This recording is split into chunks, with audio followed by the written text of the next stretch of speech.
Hi అండి, welcome back to our channel. నేను మీ కామాక్షి. ఈరోజు మన వీడియో ఏంటంటే చపాతీకి 4 రకాల సైడ్ డిష్ కుర్మాస్ని ఇంట్లో ఈజీగా డాబా స్టైల్లో ఎలా తయారు చేసుకోవాలనేది ఇప్పుడు వీడియోలో మనం చూసేద్దాం. ముందుగా మనం పన్నీర్ కుర్మాని ఎలా తయారు చేసుకోవాలనేది చూసేద్దాం. ముందుగా మనం పేస్ట్ని ప్రిపేర్ చేసుకోవాలి. దానికోసం ఒక మిక్సీ జార్ తీసుకొని ఒక పండిన పెద్ద సైజ్ టమాటాలని రెండింటిని ఈ విధంగా కట్ చేసుకొని మిక్సీ జార్లోకి యాడ్ చేసుకోవాలి. అలానే 2 ఉల్లిపాయలను తీసుకొని ఈ విధంగా కట్ చేసుకొని మిక్సీ జార్లోకి యాడ్ చేసుకోవాలి. మన స్పైసీనెస్కి తగ్గట్టు ఇందులోకి పచ్చిమిర్చిని యాడ్ చేసుకోవాలి. ఇప్పుడు ఇందులోకి దాల్చిన చెక్కని యాడ్ చేస్తున్నాను. తర్వాత వచ్చేసి ఇందులోకి వెల్లుల్లి రెబ్బల్ని యాడ్ చేసుకోవాలి. ఇక్కడ నేను 6 వెల్లుల్లి రెబ్బల్ని వేసుకుంటున్నానండి. నెక్స్ట్ ఇందులోకి లవంగాలని యాడ్ చేస్తున్నాను. సో ఇక్కడ కొన్ని లవంగాలని యాడ్ చేసుకుంటున్నాము. వేసుకున్న తర్వాత ఇప్పుడు కొన్ని బాదం పలుకులని యాడ్ చేసుకుందాము. తర్వాత ఇందులోకి కొన్ని జీడిపప్పుని కూడా యాడ్ చేసుకోవాలి. జీడిపప్పు వేయడం వల్ల కుర్మాకి మంచి టేస్ట్ అనేది వస్తుందండి. మీరు బాదం పప్పు తక్కువ క్వాంటిటీ తీసుకుంటే జీడిపప్పు ఎక్కువ తీసుకోండి. అదే బాదం పప్పు ఎక్కువ క్వాంటిటీ తీసుకుంటే జీడిపప్పు క్వాంటిటీ తగ్గించండి. సో రెండిట్లో ఏది ఎక్కువ వేసినా మంచి టేస్టీగా ఉంటుంది కుర్మా మాత్రము. ఇప్పుడు తగినన్ని నీళ్ళని యాడ్ చేసుకొని మెత్తగా పేస్ట్ లాగా ప్రిపేర్ చేసుకోవాలి. ఈ విధంగా మెత్తగా పేస్ట్ లాగా ప్రిపేర్ చేసి పక్కన ఉంచుకోవాలండి. ఇప్పుడు మనం పన్నీర్ని చిన్న చిన్న పీసెస్ లాగా కట్ చేసేసుకుందాము. దీన్ని హాట్ వాటర్లో ఒక 5 మినిట్స్ ఉంచి తీసినట్లయితే పన్నీర్ బాగా మెత్తబడుతుందండి. అప్పుడు ఈ పన్నీర్ గ్రేవీని బాగా అబ్జర్వ్ చేసుకొని మరింత టేస్టీగా ఉంటుంది. సో వీటిని పక్కన ఉంచుకుందాము. ఇప్పుడు మనం కర్రీని స్టార్ట్ చేద్దాం. దానికోసం స్టవ్ పైన ప్యాన్ పెట్టుకొని ఇందులోకి ఆయిల్ యాడ్ చేసుకోవాలండి. ఆయిల్ కొంచెం ఎక్కువగానే పడుతుంది. ఆయిల్ హీట్ ఎక్కిన తర్వాత ఇందులోకి బిర్యానీ ఆకులు, చెక్క, లవంగంని యాడ్ చేస్తున్నాను. ఇంకా మన దగ్గర ఉన్న స్పైసెస్ని ఇందులోకి యాడ్ చేసుకోవచ్చు. సో తక్కువ స్పైసెస్ ఉంటే తక్కువ కూడా యాడ్ చేసుకోవచ్చు అండి. సో ఇక్కడ నేను కొన్ని స్పైసెస్ని యాడ్ చేశాను. తర్వాత ఇందులోకి జీడిపప్పు కొన్ని వేసుకుంటున్నాను. మధ్య మధ్యలో తగులుతూ ఉంటే చాలా టేస్టీగా ఉంటుంది కాబట్టి. ఇప్పుడు ఇందులోకి పన్నీర్ ముక్కల్ని కూడా యాడ్ చేసుకొని ఒకసారి దీన్ని కలుపుకోవాలి. సో ఇట్లా కొంచెంసేపు వేగించుకొని నెక్స్ట్ మనం రెడీగా గ్రైండ్ చేసి పెట్టుకున్న పేస్ట్ని ఇందులోకి యాడ్ చేసేసుకోవాలి. సో పేస్ట్ని యాడ్ చేసేసుకున్న తర్వాత ఇప్పుడు ఆ మిక్సీ జార్లో కొన్ని వాటర్ని యాడ్ చేసేసి అది కూడా ఇందులోకి మనము యాడ్ చేసేసుకుందాము. తర్వాత ఇందులోకి స్పైసెస్ని యాడ్ చేద్దామండి. ఇప్పుడు ఇందులోకి కొంచెం పసుపుని, రుచికి సరిపడా సాల్ట్ని యాడ్ చేసుకోవాలి. ఇప్పుడు ఇందులోకి కారంని యాడ్ చేసుకుంటున్నాను. తర్వాత ఇందులోకి జాజికాయ పొడి, నెక్స్ట్ గరం మసాలాని యాడ్ చేస్తున్నాను. గరం మసాలా యాడ్ చేసుకున్న తర్వాత ఒకసారి బాగా మిక్స్ చేసేసుకోవాలి.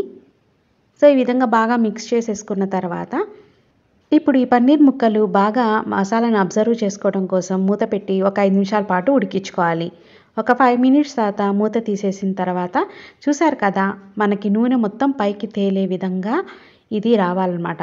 తర్వాత ఇందులోకి ఫైనల్గా ఫ్రెష్ కర్డ్ని యాడ్ చేస్తున్నాను. లేకపోతే ఫ్రెష్ క్రీమ్నైనా యాడ్ చేయండి. మీ దగ్గర ఫ్రెష్ కర్డ్ లేకపోతే పుల్లటి మాత్రం యాడ్ చేయకూడదు. ఫ్రెష్గా ఉన్న పెరుగునే ఇందులోకి యాడ్ చేస్తే కర్రీకి మంచి టేస్ట్ అనేది వస్తుంది. అండ్ ఫైనల్గా ఇందులోకి కసూరి మేతిని యాడ్ చేస్తున్నాను. కసూరి మేతి వేయడం వల్ల మంచి ఫ్లేవర్డ్గా ఉంటుందండి. సో కంపల్సరీ స్కిప్ చేయకుండా వేస్తేనే మంచి టేస్ట్ అనేది ఉంటుంది. ఇప్పుడు ఒకసారి బాగా మిక్స్ చేసేసుకుందాము. ఇప్పుడు బాగా మిక్స్ చేసేసుకోవాలి. ఒక 2 మినిట్స్ ఈ విధంగా ఉడికిచ్చేసి సర్వ్ చేసేసుకోవడమే. అంతే అండి, టేస్టీ పన్నీర్ కుర్మా రెడీ. అచ్చం మనకి డాబా స్టైల్లో పన్నీర్ కుర్మా అయితే రెడీ అయిపోయింది. ఇది చపాతీ, రోటీ, పుల్కా, పూరికి బెస్ట్ కాంబినేషన్ అండి. తప్పకుండా ట్రై చేసి మీకు ఎలా వచ్చింది ఈ రెసిపీ అనేది నాకు ఫీడ్బ్యాక్ ఇవ్వండి. తర్వాత మన టేస్టీ రెసిపీ ఏంటో చూసేద్దాం. నెక్స్ట్ మన చపాతీ సైడ్ డిష్ కాజు మసాలా కర్రీ. డాబా స్టైల్లో ఎలా తయారు చేసుకోవాలనేది ఈ కర్రీని ఇప్పుడు మనం వీడియోలో చూడబోతున్నామండి. చాలా చాలా టేస్టీగా ఉంటుంది. ఈ కర్రీ చపాతీ, రోటీ, పుల్కా, పూరి, దోశకి కాంబినేషన్గా చాలా బాగుంటుంది. ఇప్పుడు ఇది ఎలా తయారు చేసుకోవాలి అనేది వీడియోలో చూసేద్దాం. ముందుగా ఇక్కడ ఒక 4 పండిన టమోటాలను తీసుకొని ఈ విధంగా కట్ చేసుకొని ఉంచుకోవాలి. నెక్స్ట్ ఒక పెద్ద సైజు ఆనియన్స్ తీసుకొని ఈ విధంగా కట్ చేసుకోవాలి. నేను ఇక్కడ 2 తీసుకున్నానండి ఆనియన్స్. నెక్స్ట్ ఇక్కడ వచ్చేసి 9 పచ్చిమిర్చిని తీసుకుంటున్నాను. ఇది కొంచెం స్పైసీ తక్కువ ఉన్న పచ్చిమిర్చి కాబట్టి 9 యాడ్ చేస్తున్నాను. ఎక్కువ అనిపిస్తే కొంచెం క్వాంటిటీ తగ్గించండి. నెక్స్ట్ ఒక మిక్సీ జార్ తీసుకొని మనం కట్ చేసి పెట్టుకున్నవన్నీ ఇందులోకి యాడ్ చేసుకోవాలి. ఇక్కడ నేను టమోటా, ఆనియన్, పచ్చిమిర్చిని ఫస్ట్ గ్రైండ్ చేస్తున్నాను. సో ఇవన్నీ యాడ్ చేసుకున్న తర్వాత వీటిని గ్రైండ్ చేసుకోవాలి. ఇప్పుడు వీటిని మెత్తగా పేస్ట్ లాగా ప్రిపేర్ చేసుకొని ఉంచుకుందాము. ఈ విధంగా పేస్ట్ లాగా ప్రిపేర్ చేసుకున్న తర్వాత నెక్స్ట్ ఇప్పుడు ఇందులోకి అల్లం వెల్లుల్లిని తీసుకుందాం. నేను ఇక్కడ అల్లం వచ్చేసి ఈ క్వాంటిటీలో తీసుకుంటున్నానండి. నెక్స్ట్ వెల్లుల్లి 4 రెబ్బలని తీసుకుంటున్నాను. తర్వాత ఇక్కడ లవంగం వచ్చేసి 5 తీసుకుంటున్నాను. ఒక చిన్న దాల్చిన చెక్క ముక్కని యాడ్ చేస్తున్నాను. వీటిల్ని ఇప్పుడు మనం గ్రైండ్ చేసుకున్న పేస్ట్లోకి వేసుకోవాలి. మీరు కొంచెం మసాలా ఎక్కువగా తినాలి అని అనుకున్నప్పుడు ఇక్కడ వెల్లుల్లి రెబ్బలని ఒక 4 యాడ్ చేసుకున్నా కూడా బాగానే ఉంటుంది. ఇప్పుడు ఇందులోకి మెయిన్ ఇంగ్రీడియంట్ వచ్చేసి కాజు. ఈ కాజు వచ్చేసి నేను ఇక్కడ ఈ క్వాంటిటీ తీసుకున్నాను, మీకు చూపిస్తున్నాను కదా, ఈ క్వాంటిటీ తీసుకున్నాను. నెక్స్ట్ వీటిని ఇందులోకి యాడ్ చేసేసుకోవాలి. మిక్సీ జార్లోకి యాడ్ చేసుకొని దీన్ని కూడా మెత్తగా పేస్ట్ లాగా ప్రిపేర్ చేసుకొని ఉంచుకోవాలి. ఇప్పుడు మనం కర్రీని స్టార్ట్ చేద్దాము. దానికోసం స్టవ్ పైన ప్యాన్ పెట్టుకొని ఇందులోకి ఆయిల్ యాడ్ చేసుకోవాలండి. ఈ కర్రీకి కొంచెం ఆయిల్ ఎక్కువనే పడుతుంది. ఇప్పుడు ఇందులోకి నూనె వేసుకున్న తర్వాత 1 టేబుల్ స్పూన్ నెయ్యిని యాడ్ చేస్తున్నాను. నెయ్యికి బదులుగా మీరు బటర్ని కూడా యాడ్ చేసుకోవచ్చు. వేసుకున్న తర్వాత ఈ ఆయిల్ బాగా హీట్ అయిన తర్వాత ఇందులోకి జీలకర్ర, లవంగాలు, దాల్చిన చెక్క, బిర్యానీ ఆకులు వేసుకొని తర్వాత ఇందులోకి మనం గ్రైండ్ చేసి పెట్టుకున్న పేస్ట్ని వేసుకోవాలి. తర్వాత ఇందులోకి కసూరి మేతిని యాడ్ చేసుకోవాలి. సో ఈ కర్రీకి మెయిన్ ఇంగ్రీడియంట్ కసూరి మేతి. ఇది వేస్తేనే మంచి ఫ్లేవర్ వస్తుంది. ఈ కర్రీకి టేస్ట్ కూడా బాగుంటుంది. ఇది వేసుకున్న తర్వాత ఇప్పుడు ఇందులోకి స్పైసెస్ని యాడ్ చేసుకుందాం. కొంచెం పసుపు, రుచికి సరిపడా సాల్ట్, నెక్స్ట్ కారంని యాడ్ చేసుకోవాలి. తర్వాత ఇందులోకి గరం మసాలాని యాడ్ చేసుకోవాలి. గరం మసాలా ఇక్కడ నేను పతాంజలి యూస్ చేశానండి. మీరు ట్రై చేసి చూడండి, చాలా అంటే చాలా టేస్టీగా ఉంటుంది. వేసుకున్న తర్వాత ఒకసారి బాగా మిక్స్ చేసుకోవాలి. మిక్స్ చేసుకున్న తర్వాత ఇప్పుడు ఇందులోకి ఒక గుప్పెడు కాజుని యాడ్ చేసుకొని ఒకసారి కర్రీలోకి మొత్తం కలిసేటట్టుగా మిక్స్ చేసుకోవాలి. చేసుకొని మూత పెట్టి దీన్ని ఒక 5 మినిట్స్ ఉడకనివ్వాలి. ఈ కాజుకి ఫ్లేవర్ పట్టేలాగా ఒక 5 మినిట్స్ మూత పెట్టి ఉడికిచ్చేసుకోవాలి. సో ఒక 5 మినిట్స్ తర్వాత ఓపెన్ చేసి చూద్దామండి.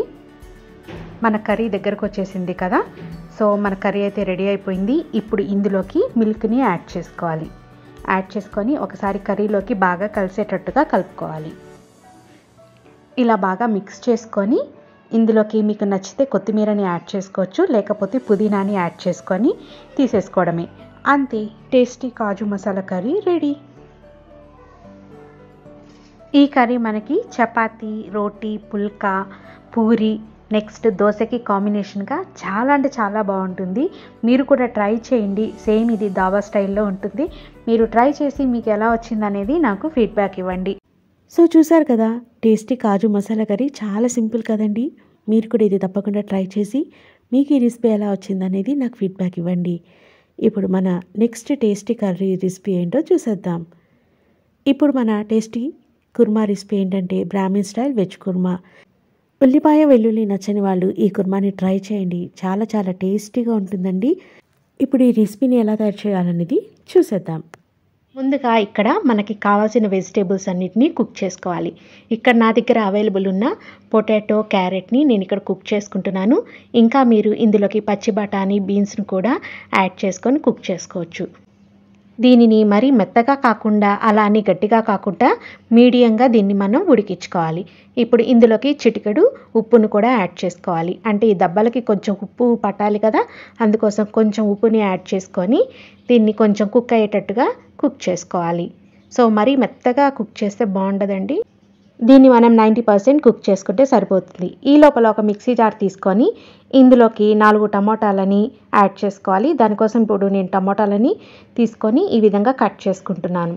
సో ఇవి నాటు టమోటాలండి. ఇందులో పులుపుదనం ఉంటుంది కాబట్టి ఈ టమోటాలని నేను చూస్ చేసుకున్నాను. ఏ టమోటాలైనా పర్లేదు.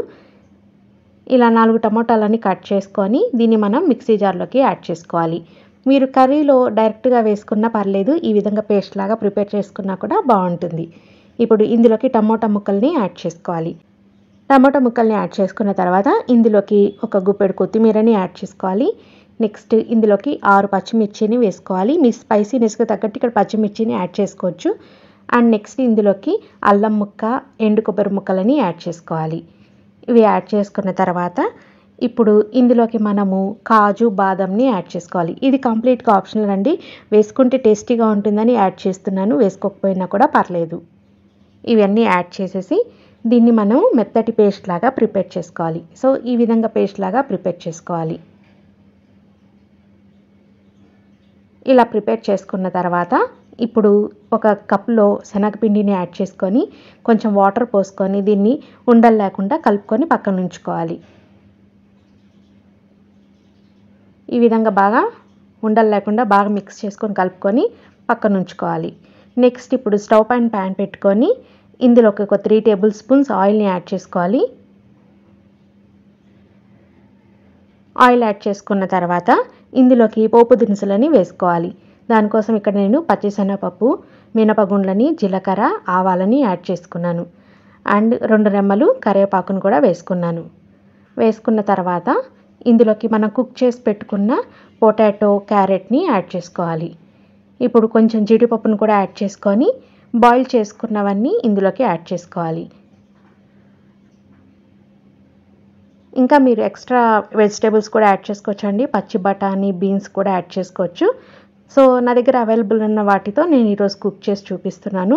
నెక్స్ట్ ఇప్పుడు ఒక చిటికెడు పసుపుని యాడ్ చేసుకొని ఒకసారి బాగా కలుపుకోవాలి. ఈ విధంగా బాగా మిక్స్ చేసుకున్న తర్వాత మనం ప్రిపేర్ చేసుకున్న పేస్ట్ని ఇందులోకి యాడ్ చేసుకోవాలి. సో ప్యూర్ బ్రాహ్మిన్స్ ఇక్కడ మసాలాలు ఏది యూస్ చేయరు కదా, దానికోసం ఏ విధంగా చేసుకుంటే కర్రీ బాగుంటుందని ఈరోజు నేను మీకు చూపిస్తున్నాను. చాలా టేస్టీగా ఉంటుంది. ఈ విధంగా ప్రిపేర్ చేసి చూడండి.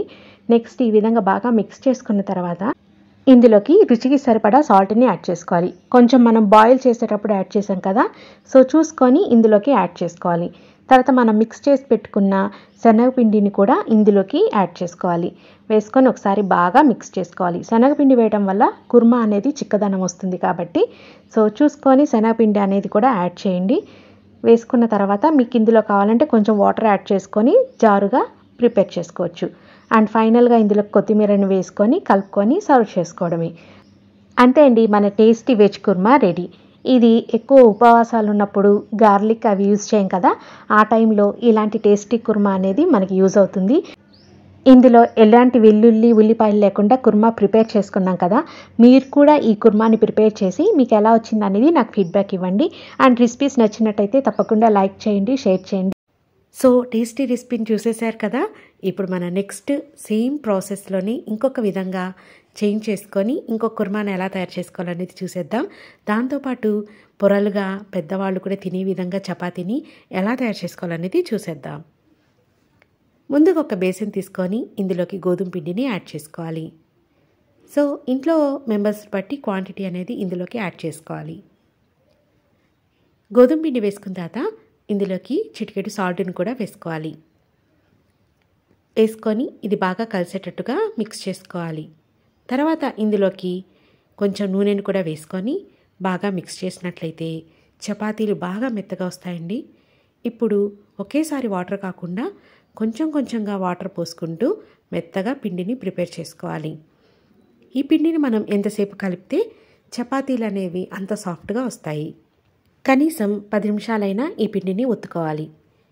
ఇలా కలుపుకున్న పిండి పైన కొంచెం ఆయిల్ అప్లై చేసి ఇలా పిండికి మొత్తం ఈ విధంగా పట్టించి మూత పెట్టి ఒక 10 నిమిషాల పాటు వదిలేయాలి. ఇప్పుడు మనం కర్రీని ప్రిపేర్ చేసుకుందాం. దానికోసం ఇక్కడ నేను టమోటాలు తీసుకొని చిన్న చిన్నగా ఈ విధంగా ముక్కల్లాగా కట్ చేస్తున్నాను. తర్వాత పచ్చిమిర్చిని కూడా ఈ విధంగా సన్నగా కట్ చేసుకుంటున్నాను. తర్వాత ఉల్లిపాయ ముక్కల్ని కూడా ఈ విధంగా చిన్నగా కట్ చేస్తున్నాను. కొంచెం అల్లం, వెల్లుల్లి తీసుకున్నాను. తర్వాత దాల్చిన చెక్క, లవంగాలు, కొంచెం కరివేపాకు, ఉడికించిన బంగాళదుంపలు. ఇప్పుడు స్టవ్ పైన ప్యాన్ పెట్టుకొని ఆయిల్ యాడ్ చేసుకొని పోపు దినుసులను వేసుకుంటున్నాను. ఇప్పుడు ఇందులోకి ఎండుమిర్చి, ఆవాలు, జీలకర్ర, పచ్చిశనగపప్పు, మినపగుండ్లని వేసుకొని ఒకసారి బాగా మిక్స్ చేసుకోవాలి. తర్వాత ఇందులోకి కొంచెం కాజును వేస్తున్నాను. తర్వాత ఇందులోకి వెల్లుల్లి రెబ్బలు, అల్లం ముక్కలు సన్నగా కట్ చేసి వేసుకోవాలి. తర్వాత ఇందులోకి పచ్చిమిర్చి, ఉల్లిపాయ, టమాటా ముక్కలను వేసుకొని కొంచెం కరివేపాకు వేసుకొని పసుపు, రుచికి సరిపడా సాల్ట్ వేసుకొని మిక్స్ చేసుకోవాలి. తర్వాత ఇందులోకి ఉడికించిన బంగాళదుంపలు వేసుకొని మ్యాష్ చేస్తూ మిక్స్ చేసుకోవాలి. తర్వాత ఇంకొక బౌల్లోకి శనగపిండి తీసుకొని ఉండలు లేకుండా ఇది బాగా మిక్స్ చేసుకొని పక్కన ఉంచుకోవాలి. తర్వాత కర్రీలోకి స్పైసీనెస్కి తగ్గట్టు కారం వేసుకొని ఒకసారి బాగా మిక్స్ చేసుకోవాలి. ఆల్రెడీ పచ్చిమిర్చి వేసాం కాబట్టి ఇక్కడ కొంచెం కారం వేసాను. నెక్స్ట్ ఇక్కడ మనం మిక్స్ చేసి పెట్టుకున్న శనగపిండి నీళ్ళని ఇందులోకి వేసుకొని మిక్స్ చేసుకోవాలి. అండ్ ఫైనల్గా ఇందులోకి కాచి చల్లార్చిన పాలని వేసుకొని మిక్స్ చేయాలి. కంప్లీట్గా శనగపిండే కాకుండా కొంచెం శనగపిండి కొంచెం పాలని మిక్స్ చేసుకుంటే టేస్టీ కమ్మనైన కుర్మా రెడీ. ఈ లోపల చపాతీ పిండి కూడా నానుంటుంది కదా, దీన్ని ముద్దల్లాగా ప్రిపేర్ చేసి పక్కన ఉంచుకోవాలి. ఇప్పుడు ఒక ముద్ద తీసుకొని ఈ విధంగా చపాతీలాగా ప్రెస్ చేసుకోవాలి. మరీ మందంగా కాదండి అని మరీ పల్చగా కాదు, మీడియంగా ప్రెస్ చేసుకోవాలి. ఇప్పుడు ఆయిల్ తీసుకొని చపాతీ పైన ఈ విధంగా యాడ్ చేసుకొని అంతా అప్లై చేసుకోవాలి. ఇప్పుడు ఇలాగా 4 మడతల్లాగా ఫోల్డ్ చేసుకోవాలి. ఇలా కోన్ షేప్లోకి ఫోల్డ్ చేసుకున్న తర్వాత ఇప్పుడు కొంచెం పిండిని వేసుకొని దీన్ని ఈ విధంగా ప్రెస్ చేసుకోవాలి. సో ఈ విధంగా పొరలుగా చపాతీ అనేది రెడీ అయిపోతుంది. పళ్ళు లేని ముసలి వాళ్ళు కూడా ఈజీగా తినేస్తారండి.